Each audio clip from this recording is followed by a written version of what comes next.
Hello दोस्तों, तो आज की वीडियो में हम बात करने वाले हैं कि जो राज्य स्वास्थ्य समिति बिहार है उसके द्वारा जो वैकेंसीज निकाली गई हैं।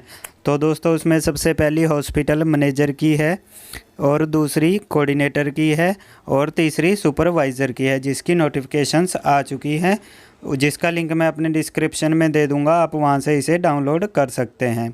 और जो इसकी रजिस्ट्रेशन की डेट है वो 23/9/2020 से 31/10/2020 है। तो दोस्तों इस वीडियो में मैं आपको पूरी इन्फॉर्मेशन देने वाला हूं, तो बने रहिए हमारी इस वीडियो के साथ। हेलो दोस्तों, तो स्वागत है आपका हमारे official YouTube channel SK jobs ज्ञान में। तो दोस्तों अगर आपने इसे अभी तक सब्सक्राइब नहीं किया है तो जल्दी से इसे सब्सक्राइब करें और बेल के आइकन को दबाएं ताकि आने वाली सभी नोटिफिकेशंस के बारे में आपको पता चल सके। तो दोस्तों सबसे पहले हम इसकी नोटिफिकेशंस के बारे में जान लेते हैं, जो कि ये राज्य स्वास्थ्य समिति बिहार के द्वारा विज्ञापन संख्या 7/2020 है, जिसमें आपको राष्ट्रीय स्वास्थ्य मिशन के तहत निम्नलिखित विभिन्न संविदागत पदों पर नियोजन हेतु सुयोग्य अभ्यर्थियों जो भारत के नागरिक हैं से ऑनलाइन आमंत्रित करते हैं। तो दोस्तों जो इसमें सबसे पहली वैकेंसीज है वो हॉस्पिटल मैनेजर की है, जिसकी 94 वैकेंसीज हैं और उनकी सैलरी 25,000 पर मंथ है। तो दोस्तों इसमें जनरल मेल के लिए और फीमेल के लिए दोनों के लिए पोस्टें दी गई हैं। तो जो इसके लिए क्वालिफ़िकेशन चाहिए वो MBA 2 year full time in hospital management, health care management, hospital administration from any recognised university से चाहिए। तो दोस्तों इसमें आपको और भी जानकारी दी हुई है, जिसे आप वीडियो को पॉज कर पढ़ सकते हैं। तो दोस्तों जो इसमें दूसरी है वो डिस्ट्रिक्ट प्लानर कोऑर्डिनेटर की है, जिसकी हमें टोटल 15 वैकेंसीज दी गई हैं और इसकी जो सैलरी है वो 20,000 पर मंथ है।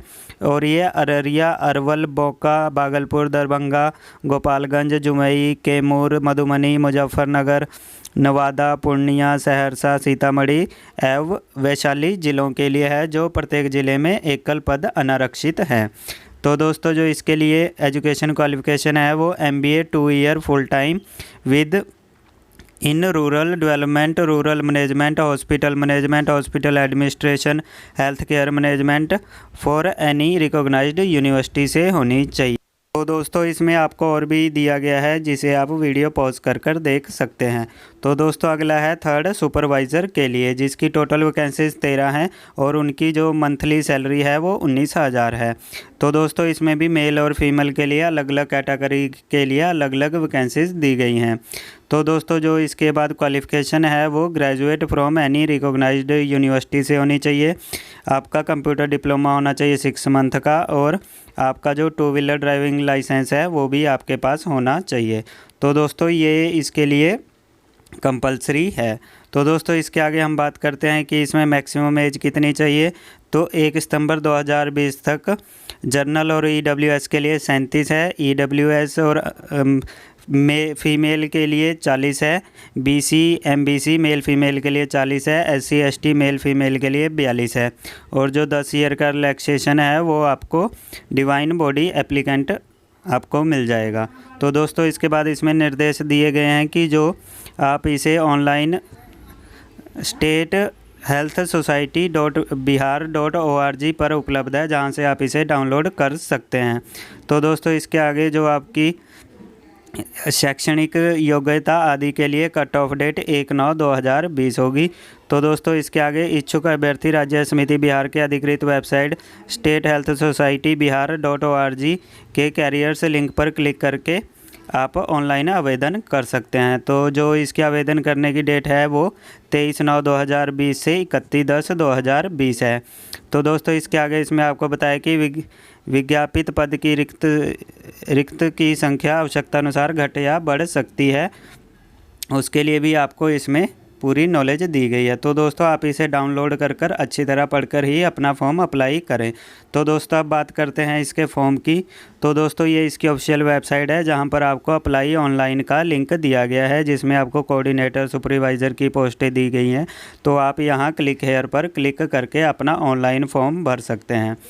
तो दोस्तों जो इसकी स्टार्टिंग डेट है इसमें सबसे पहले आपको वो बताई गई है कि वो 23 सितंबर 2020 से लेकर 31 अक्टूबर 2020 तक है। और जो इसकी लास्ट डेट पेमेंट की है वो 23 सितंबर से लेकर 31 अक्टूबर तक है। तो दोस्तों अगर आपने इसे लॉगिन कर लिया है तो आप यहाँ पर क्लिक करके फॉर्म भर सकते हैं।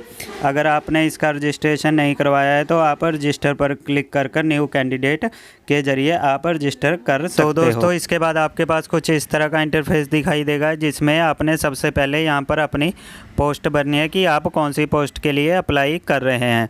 तो दोस्तों इसके बाद इसमें आपका जो डिप्लोमा कोर्स है कंप्यूटर का, उसके बारे में आपको यस या नो टाइप करना है। तो अगर इस पे आप यस करते हो तो आप यहाँ पर जहाँ से आपने अपना कंप्यूटर डिप्लोमा किया है वो भरोगे। तो दोस्तों इसके बाद इसके भरने के बाद हम do you have valid two wheeler driving licence, तो आपका यहाँ लाइसेंस का है तो यस करोगे। अब फिर इसका आपको यहाँ पर लाइसेंस नंबर डालना है। तो दोस्तों इसको डालने के बाद हमारे पास ऑप्शन आएगा इसेंशियल क्वालिफ़िकेशन का, जिसमें आपको आपकी क्वालिफ़िकेशन बतानी है कि आपने कौन सी डिग्री की है। तो दोस्तों इसके बाद आप अगर इंडिया के सिटीजन हैं तो यस करोगे। इसके बाद अगर आप बिहार से बिलोंग करते हो तो यस करोगे, अन्यथा नो। इसके बाद आपको कैटेगरी बतानी है कि आपकी जनरल है, एससी है, एसटी है, ओबीसी है, वो आप यहाँ पर क्लिक कर दोगे। उसके बाद जेंडर कौन सा है आपका, मेल है या फीमेल, वो डालोगे। उसके बाद आपका है कि अगर आप फ्रीडम फाइटर का रिजर्वेशन लेना चाहते हैं तो उसको यस या नो कर दोगे। इसके बाद है कि आप अगर डिसेबिलिटीज़ हैं तो यस, अन्यथा नो। इसके बाद आपका कैंडिडेट नेम आ जाएगा जो कि आपका 10th के सर्टिफिकेट पर होगा। तो दोस्तों इसके बाद आपने डेट ऑफ बर्थ भी वही भरनी है जो आपकी 10th की मार्कशीट पर है। तो दोस्तों इसके बाद आपकी यहाँ पर अपने आप एज आ जाएगी कि आपकी इतनी एज हो गई है। तो दोस्तों इसके बाद आपने यहाँ पर ईमेल एड्रेस डालना है जो कि आप ईमेल चलाते हो। तो दोस्तों इस पर आपका कन्फर्मेशन नंबर आएगा जो कि आपका एप्लीकेशन नंबर होगा, वो आपके मेल या मोबाइल नंबर पर एसएमएस के ज़रिए आपको प्रोवाइड कर दिया जाएगा। तो दोस्तों इसके बाद आपने यहाँ पर मोबाइल नंबर टाइप करना है। तो दोस्तों इसके बाद हम यहाँ पर ये कैप्चा कोड डाल देंगे। तो जो यहाँ पर आपको लिखा होगा वो आपने कैप्चा कोड डाल देना है। तो दोस्तों इसको हम कैप्चा कोड डालने के बाद हमें I accept all the terms and conditions पर टिक करने के बाद हम इसे सबमिट एंड कंटिन्यू पर क्लिक कर देंगे। तो दोस्तों जैसे ही हम इस पर क्लिक करेंगे तो हमारे पास अपना रजिस्ट्रेशन स्टेप 1 कंप्लीटेड आ जाएगा। इसके बाद आपको यहाँ पर आपका एप्लीकेशन नंबर और आपकी डेट ऑफ बर्थ क्या है वो आ जाएगी। ये आपकी मोबाइल फ़ोन पर भी एसएमएस आ जाएगा। तो दोस्तों अब आपने इसे लॉगिन करना है। तो यहाँ पर सबसे पहले आपने यहाँ पर एप्लीकेशन नंबर टाइप करना है। एप्लीकेशन नंबर टाइप करने के बाद आपको अपनी डेट ऑफ बर्थ डालनी है जो कि आपने लॉगिन के टाइम डाली थी या आपके जो 10th के सर्टिफिकेट पर है। इसके बाद आप यहाँ पर अपना कैप्चा डाल दोगे जो भी यहाँ लिखा होगा। इसके बाद आप डायरेक्ट इसे लॉगिन कर नेक्स्ट स्टेप में चले जाएंगे। तो दोस्तों जैसे ही हम इसे लॉगिन करते हैं तो हमारे पास कुछ इस तरह का इंटरफेस दिखाई दे जाएगा। इसमें आपका पोस्ट नेम, आपका नाम, सब कुछ ऑटोमेटिकली ही फिल होगा। तो दोस्तों इसके बाद इसमें हमने अपनी एजुकेशन क्वालिफ़िकेशन और अपना एड्रेस लिखना है।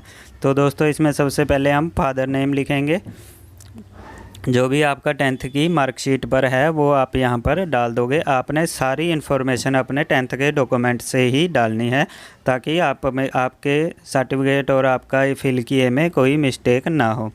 तो दोस्तों हमने फादर नेम डाल दिया, मदर नेम डाल दिया, आगे आप मैरिड हो अनमैरिड हो वो डाल दिया। इसके बाद अगर आपके पास आधार नंबर है तो आप डाल दोगे, अन्यथा इसमें कंपलसरी नहीं है।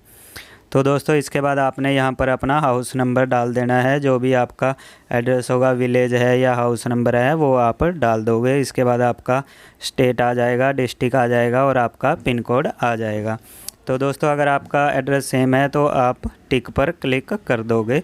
तो दोस्तों इसके बाद आपने क्वालिफ़िकेशन डालनी है। सबसे पहले हमने 10th की डिटेल डालनी है कि आपने कौन से बोर्ड और यूनिवर्सिटी से की है, आपका कॉलेज कौन सा है, आपके सब्जेक्ट क्या क्या थे, ईयर ऑफ पासिंग क्या है, मैक्सिमम मार्क्स कितने हैं, कितने मार्क्स आपके आए हैं और इसकी परसेंटेज क्या है। तो दोस्तों इसमें आपने कोई भी नंबरिंग नहीं डालनी है, जो भी आपका होगा जैसे स्कूल का नाम डायरेक्ट लिखना है।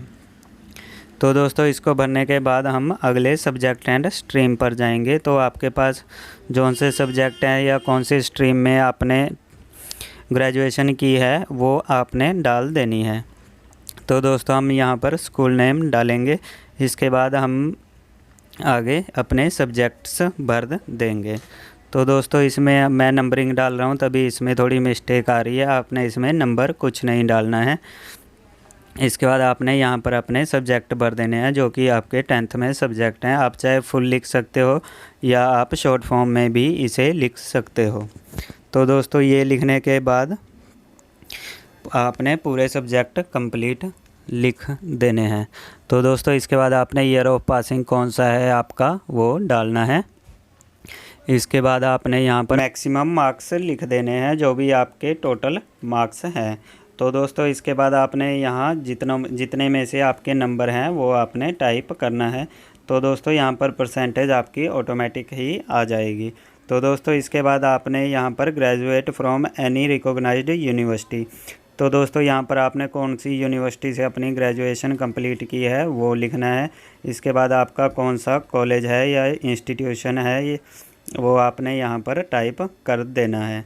तो दोस्तों इसके बाद आपने इसके आगे जो जो आपके सब्जेक्ट्स थे ग्रेजुएशन में वो आपने लिख देने हैं। इसको लिखने के बाद आपने ईयर ऑफ पासिंग आपका कौन सा है वो टाइप करना है। तो दोस्तों हम यहाँ पर अपने सब्जेक्ट लिख देंगे।